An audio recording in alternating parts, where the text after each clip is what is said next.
Welcome students. Today we are going to start with the revision for UT1. The syllabus is already given to you, and the first topic that we are going to consider is the ecosystem. Ecosystem में the first thing that you have to discuss or that you have to keep in your mind is the person who has given this particular term, and the name of the eminent scientist was Tensley. So Tensley, it is very important person. He is very important ecologist, because he has given this term. First of all, he has given the concept of ecosystem, which is most important concept in the environment or ecology. Plus this name is himself very important from various competition point of view. You will find this person, this scientist, in most of the need based questions from the exams. So this Tensley was the person who has coined the term ecosystem. Now coming to the definition of the ecosystem, so ecosystem is a self-sustaining system. Now this is the key word of the ecosystem, self-sustaining. Self-sustaining means the organism or the thing or the system which is not dependent on something else. Ecosystem is self sustaining, मतलब ये खुद अपने काम खुद कर सकता है. It is not dependent on any of the thing outside the system. The exemptions or the exception we'll discuss later on, but it is considered as a self-sustaining system. It is the structural and the functional unit of the biosphere. So likewise, we have discussed various times, we have discussed the structural and the functional units. So here biosphere is the thing. Biosphere, it is the place, it is a sphere where the living organism, which is where the life existed. So ecosystem is the structural and the functional unit of the biosphere. So biosphere का structural और functional unit, ऐसा unit जो उसका structural part है, जो उसका सबसे छोटा स्ट्रक्चरल पार्ट है, और बायोस्फीयर का फंक्शंस जहाँ पे जिस लेवल पे होते हैं, स्टार्ट होते हैं, उसको हम लोग इकोसिस्टम कहते हैं. इसमें जो इकोसिस्टम है, we have already discussed the structural part of the ecosystem includes the biotic component and the abiotic components. So in the ecosystem itself, the biotic component they interact with one another. जो ecosystem है उसमें biotic component जितने भी हैं, biotic component you all know, it includes plants, animals, microbes. So a living organism or the biotic components they interact with one another, as well as they interact with the abiotic components. So जो biotic components हैं, चाहे वो plants हैं, चाहे वो animals हैं, चाहे वो microbes हैं, they are interacting among themselves, and they are interacting with the abiotic components as well. They are interacting with the abiotic component. Now what is abiotic component? These are the physical or the chemical components of the ecosystem. So क्या हुआ ecosystem में? Ecosystem is a self-sustaining system which is the structural and the functional unit of the biosphere, comprises of the biotic and the abiotic components, and here in this particular system the biotic components they interact among themselves and they interact with the abiotic components of the ecosystem. Now as I've told you, it's a self-sustaining system, but there is an exception, and here comes the exception. The ecosystem is dependent on one of the source of the environment, and that is the solar energy. So solar energy से ये ecosystem start होता है, because her system को काम करने के लिए they require energy, and this ecosystem, this particular system is dependent on the solar energy for its functioning. So ecosystem is dependent on the solar energy. So from the solar energy, the energy from the solar or sun is actually captured by the green plants only, and then it is subsequently passed on to the heterotrophic organism which are considered as the consumer. So इसका source क्या है? Solar energy है. Solar energy जो कि plants ही capture कर पाते हैं, उसके बाद वो उसको नेक्स्ट लेवल्स पे भेजते जाते हैं, और इसी तरीके से आपका जो इकोसिस्टम है वो काम कर पाता है. सो इकोसिस्टम को हम लोग open system as well as close system दोनों कंसीडर कर सकते हैं. Y open system? बिकॉज अगर ये ओपन सिस्टम नहीं हो तो ये सन एनर्जी को कैप्चर नहीं कर पाए. So it is open system in terms of energy, and it is close as far as the flow of minerals are concerned. Flow of minerals means जब nutrient cycling होती है या energy flow होता है, it is there inside the ecosystem only. So then it becomes a close system. और open system कब बनता है? जब ये सन के कंटेक्ट में आता है to take energy. We have abundant type of ecosystem that we have already discussed. We have artificial ecosystem, we have natural ecosystem, we have micro ecosystem, we have macro ecosystem. So some of the examples are being given here: pond, lake, forest, desert, man-made aquarium, crop field. So these are the different type of ecosystem. So we have diverse form of ecosystem. Fine. So ecosystem is term में आप लोगों को 4 चीज़ें याद रखनी है: the person who has coined the term, the definition of the ecosystem, the source of the energy for the ecosystem, and the examples of the ecosystem. Now functional attributes of the ecosystem include the food chain and relationships, which comes under the energy flow. Then the productivity, which include primary and the secondary productivity, mineral cycling, and the most important one, decomposition. So we have 4 functional attributes of ecosystem. The first one is the energy flow, which include the food chain relationships as well as the food web. The productivity, which include the primary as well as the secondary productivity. Then the mineral cycling and decomposition. And we'll start with the first functional attribute of the ecosystem, that is productivity. So productivity is nothing but the rate of production. तो productivity क्या हुई? Rate of production. अब rate of production of what? It is in term of biomass or the organic matter. So for example, let us consider here one example here from the food chain. We all know the ultimate source of energy is the sun. ठीक है, जो sun है वो source of energy, the ultimate source is sun only. Now the sun, when the energy from the sun is actually captured by the green plants. अब green plants क्या कर रहे हैं? sun से energy capture कर रहे हैं, और उस energy को क्या कर रहे हैं वो basically they are using or they are converting that energy into their biomass. उस energy को वो अपने biomass में convert कर रहे हैं. So here there is production of the biomass by the plant. यहाँ पे क्या हो रहा है? प्लांट्स का बायोमास बन रहा है. तो हम इसे क्या कहेंगे? It is the rate of production of the biomass of the plants. तो productivity is not confined to the plants only. अब प्लांट्स को कंज्यूम किसने किया? हर्बीवोर्स ने किया. हर्बीवोरस एनिमल्स जब प्लांट्स को कंज्यूम करेंगे तो उस कंजम्पशन से क्या करेंगे? अपना बायोमास क्रिएट करेंगे. तो अब हम उसे क्या कहेंगे? Rate of production of the biomass in the herbivores. ठीक है. So rate of production of biomass हो रहा है, वो प्लांट लेवल पे भी हो रहा है, वो हर्बीवोर लेवल पे भी हो रहा है. और इसके बाद जब हर्बीवोर्स को कार्निवोर्स कंज्यूम करेंगे तो कार्निवोर्स भी क्या करेंगे? उस एनर्जी को उस प्लांट उस एनिमल को कंज्यूम करने के बाद अपना बायोमास क्रिएट करेंगे. So whenever there is rate of production of the biomass in a given area over a period of time, that is known as the productivity. So you have to consider 3 things in the mind for the definition of productivity. The first term is the rate of production of the biomass, the second term is the unit area, and third is the period of time. So plant, animals या कोई भी organism जब वो आगे पीछे से अपना source of nutrition से या सोर्स ऑफ एनर्जी से एनर्जी कंज्यूम कर रहा है, it is actually converting that energy into its biomass. So the rate of production of the biomass per unit area over a period of time is known as productivity. And we have 2 different ways to define productivity. We can define productivity in terms of weight and we can define productivity in terms of energy as well. So दोनों तरह से हम लोग productivity को define कर सकते हैं. Wait के बेसिस पे भी, वेट के बेसिस पे मतलब उनके बायोमास के बेसिस पे, एंड एनर्जी के बेसिस पे भी कि उनके अंदर कितनी एनर्जी प्रोड्यूस हुई है. अब जो हमारी प्रोडक्टिविटी है उसको हम लोग further we can classify productivity into primary productivity and secondary productivity. Primary productivity और secondary productivity as a name suggest, नाम से ही पता चल रहा है कि जो प्राइमरी प्रोडक्टिविटी क्या होती है, इट इज़ द एनर्जी और amount of energy accumulated in plants. So when the plants they are synthesizing their biomass or organic matter over a period of time and capturing the energy from the sun. Plant तो सन से ही energy लेंगे ना. सो plant सन से energy लेके, ultimate source of energy से energy लेके उसको photosynthesis से अपने बायोमास में या ऑर्गेनिक मैटर में जब कन्वर्ट करते हैं, again we are considering the area and the period of time again. So जब इस पर्टिकुलर टाइम और एरिया में वो उसको कन्वर्ट कर सकते हैं, that is known as the primary productivity. So here is an example.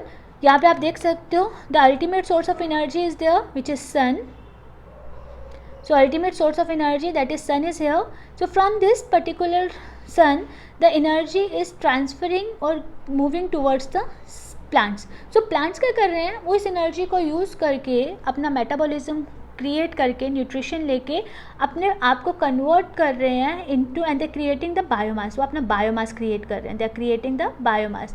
सो इस बायोमास को हम लोग क्या कहेंगे, which is produce over a period of time in a given area, it is known as the primary productivity. So एक particular area में एक particular time पे जितना मास प्रोड्यूस हुआ है उसको हम लोग क्या कहेंगे, प्राइमरी प्रोडक्टिविटी कहेंगे. अब primary productivity it varies. Let us consider two areas. The first area is A1 and this is second area. This is A1 and this area is A2. ये दो एरियाज़ आ गए हमारे पास, एरिया 1 एंड एरिया 2. ये area 1 जो है ये कहीं tropical region पे है और ये जो एरिया 2 है ये कहीं डेजर्टिक रीजन में है. दोनों के पास सन अवेलेबिलिटी है. सन अवेलेबिलिटी ट्रॉपिकल रीजन में भी है, सन अवेलेबिलिटी डेजर्ट में भी है. ठीक है, तो सन ट्रॉपिकल रीजन में भी मिलेगा, सन आपको डेजर्टिक रीजन में भी मिलेगा, दोनों साइड पे. अब दोनों एरियाज़ में सन अवेलेबिलिटी है, बट जो प्लांट प्रोडक्शन है, जो बायोमास है, वो डेजर्ट का कम है as compare to tropical region. So we can say the productivity of the tropical region is more than that of the desert. और आप, मुझे लगता है स्टेटमेंट का मतलब आपको समझ आ गया होगा. प्रोडक्टिविटी क्यों कहेंगे डेजर्ट की कम है और ट्रॉपिकल रीजन के ज़्यादा है, क्योंकि ट्रॉपिकल रीजन में जो बायोमास क्रिएट होगा because of some natural agencies और because of some factors of course, but जो बायोमास क्रिएट होगा वो हमेशा ज़्यादा होगा as compare to desert in a given area in a given time. So हम लोग कह सकते हैं the productivity of this tropical region is मोर.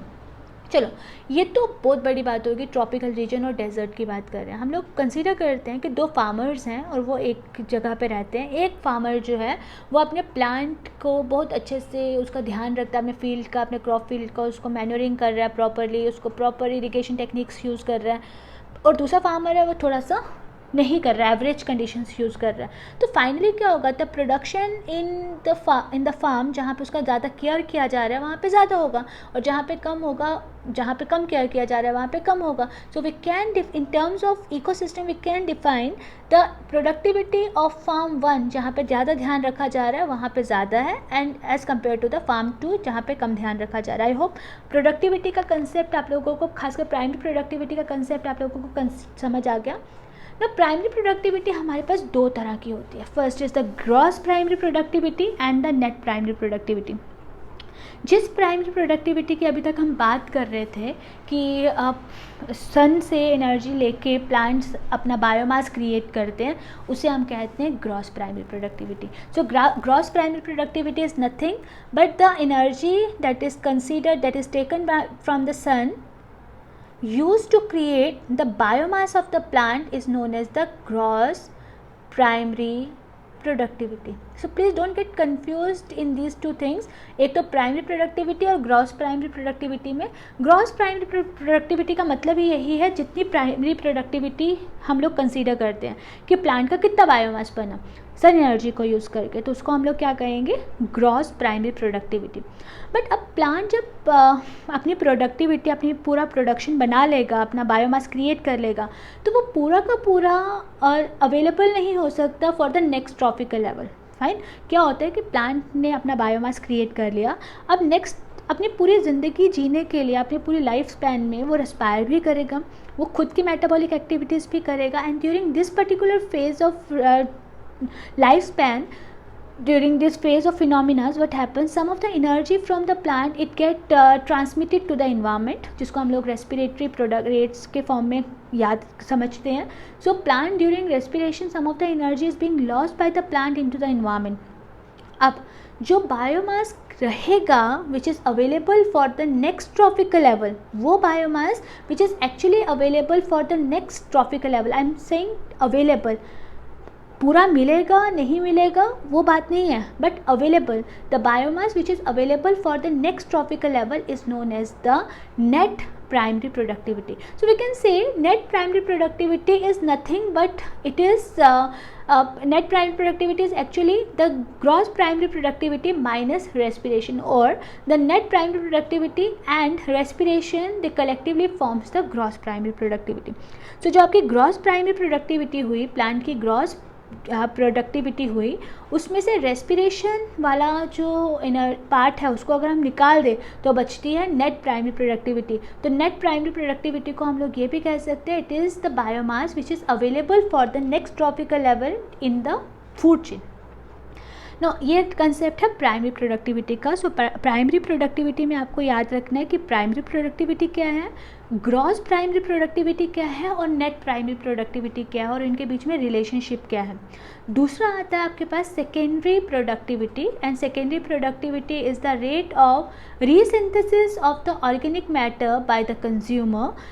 अब जो कंज्यूमर है जब वो हर प्लांट में से न्यूट्रिशन लेगा तो उस न्यूट्रिएंट को, उस ऑर्गेनिक मैटर को जब वो अपने बायोमास में कन्वर्ट करेगा तो वो पूरा का पूरा एनपीपी को यूज़ नहीं कर सकता. NPP is available for the consumer but consumer can not consume whole of the NPP because 90% of the NPP will be lost during transfer. 10% law है फूड चेन में, एक 10% लॉ है जिसको आपने 10th में भी थोड़ा बहुत पढ़ा हुआ है. There is a law which states that during the transmission और transfer of the organic matter from one level to another 90% of the energy is being lost to the environment.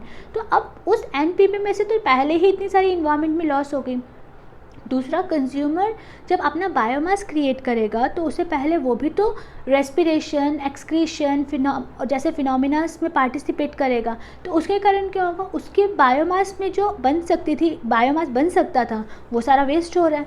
So loss of transfer during the transfer and the phenomenas like respiration and predation, ये वाली energy निकालने के बाद NPP में से ये सब चीज़ें निकालने के बाद जो एनर्जी को ऑर्गेनिज्म यूज़ कर सकता है फॉर क्रिएटिंग और rather we can say recreating its organic mass, that is known as the secondary productivity. So we can take the example here. So here you can see this is the ultimate source of energy which is consumed by the primary consumers, the plants ने इसमें से energy में से consume करके NPP create किया, खुद respire और सब जो फिनोमिना उसमें पार्टिसिपेट करने के बाद एनपीपी क्रिएट किया. ये एनपीपी कंज्यूमर लेवल पे जाने से पहले काफ़ी सारी एनर्जी जो है इन्वायरमेंट में रिलीज़ कर देगा. So only some amount of energy will be transmitted to the consumer. अब एक कंज्यूमर भी क्या करेगा, पूरा का पूरा अपना बायोमास नहीं बना सकता उस एनर्जी से. Some of the energy will be lost to the environment again in the form of respiration, in the form of predation, in the form of excretion. So जो बाकी बची हुई एनर्जी है इसमें वो यूज़ होगी for the creation of the biomass again. So secondary consumer फिर से बायोमास क्रिएट करेगा and this recreation, resynthesis of the biomass by the consumer is known as secondary productivity. So I hope the concept of productivity is clear, and this productivity is nothing but one of the important function of ecosystem. क्या है, let's have a quick recap. The productivity is the biomass produced by the organism. जो rate of production of biomass है उसको हम लोग productivity कहते हैं, and productivity can be measured in terms of biomass as well as in term of energy. और primary और productivity में we have the primary productivity जहाँ पे प्रोड्यूसर्स एनर्जी को अपने बायोमास में कन्वर्ट करते हैं, एंड सेकेंडरी प्रोडक्टिविटी जहाँ पे कंज्यूमर प्रोडक्टिविटी को अपने बायोमास में कन्वर्ट करते हैं. जो प्राइमरी प्रोडक्टिविटी है जहाँ पे कंज्यूमर्स प्लांट्स अपने उसमें कन्वर्ट करते हैं, उसमें हमारे पास दो फॉर्म्स आती हैं, दो फॉर्म्स निकल के आती हैं. First is NPP and GPP. GPP is actual biomass synthesis, and NPP is the mass of biomass which is available for the next trophical level. And during the phase of transfer of energy from the producer to the consumer, most of the energy is being lost to the environment. और consumer में आने के बाद भी consumer अपना biomass जब synthesise कर रहा होता है तो a lot amount of energy is being released to the environment again. So जो बचा हुआ एनर्जी है जिससे कंज्यूमर अपना बायोमास एक्चुअली क्रिएट करता है, that is known as the secondary productivity. Next video में will discuss the second function of the ecosystem. Okay, thank you.